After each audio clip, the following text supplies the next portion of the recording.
Hello, and welcome to Employment Laws Around the World with me, Oliver Robinson. And I'm your host, Alyssa Thursfield. In each short episode, we'll uncover the most bizarre and unexpected laws that govern the world of work. Whether it's illegal to wear high heels to work in Japan or mandatory nap breaks in Spain, buckle up for a journey across continents and legal frameworks. And don't forget to subscribe. Employment Law Episode 2 Around the World, and today we are in... Japan. Which is over here. It's there. Only little, isn't it? In 2008, Japan introduced the Metabo Law in an attempt to reduce the number of overweight citizens.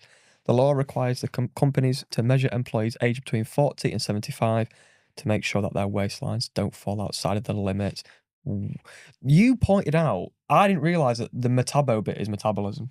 I'm assuming. You pointed that out. I swear you pointed that out. Yeah, I'm assuming that's what it is. And metabolism seems like a natural link, doesn't it? Well. But yeah, so I mean, whenever I'm kind of torn on this one, because we've podcasted recently about obesity and we've talked about employee health, the impact that obesity and people being overweight has on things like sickness, absence, cost to the NHS. And I mean, I'm not clear on this. If someone's waist gets too big, what happens to them? Maybe no. Whether they're put on a company-imposed diet or fired, I have no idea.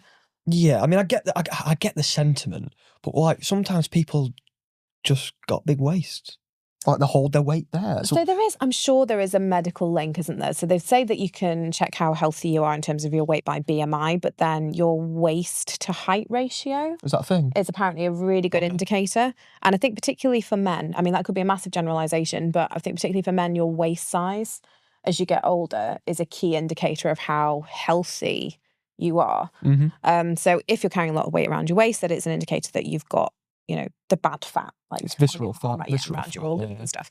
Bad stuff. So, yeah, I mean, I can actually see why something like this could come, because like it's saying people between the ages of 40 and 75.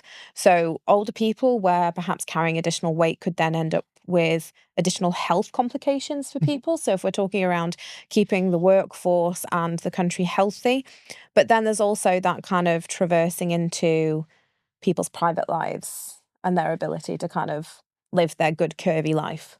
If that's what they want to do. It's a little bit, I don't know, I wouldn't want this to happen to me like often. Often? Yeah, I wouldn't want people, some geese measuring my waist every day, but I don't see necessarily a problem with it. No, and I suppose, okay, it's not a direct comparison, but people who sign up to Weight Watchers and Slimming World and things like that, you go and you are voluntarily weighed.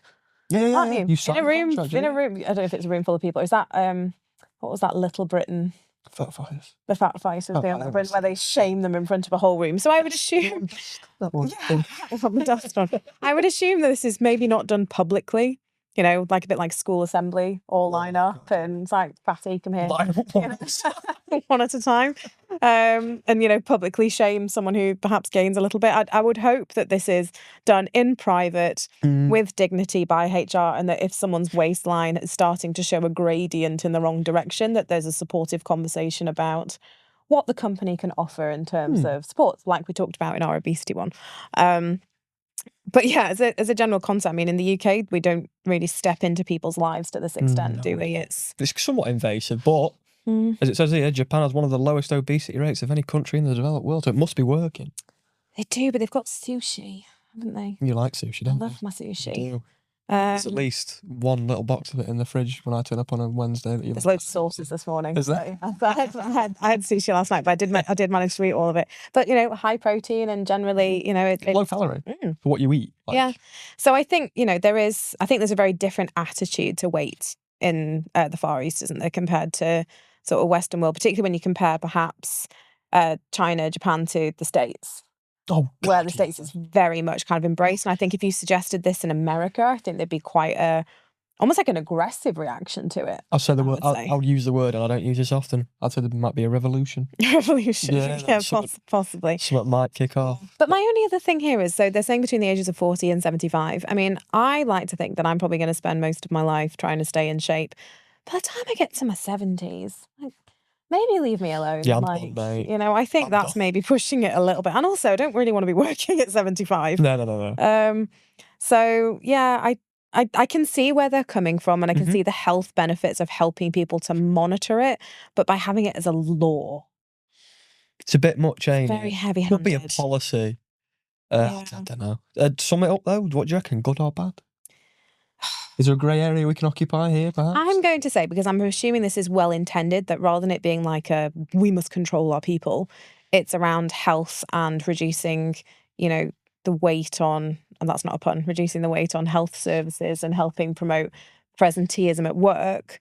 I'm going to say it's a good law, depending on how it's done. Execution. If we're doing, school assembly line, public humiliation, bad law. If it's still done if it's done privately with dignity and support, I'm going to say good law. And the fact that it's been in since 2008 and it's still there. It must have some sort of success rate, don't I? I'm gonna say good law. Yeah. I think it's well intentioned. It's about health, isn't it? Whether it's the right way of doing it. But I would say, compared to some of the other employment laws around the world that we discuss, I'd say this is probably one of the better ones. Good law, poor execution. Yeah, I think this is more likely to have positive outcomes. Yeah. Isn't I would agree, than perhaps some of the others. Guns and stuff. Yeah.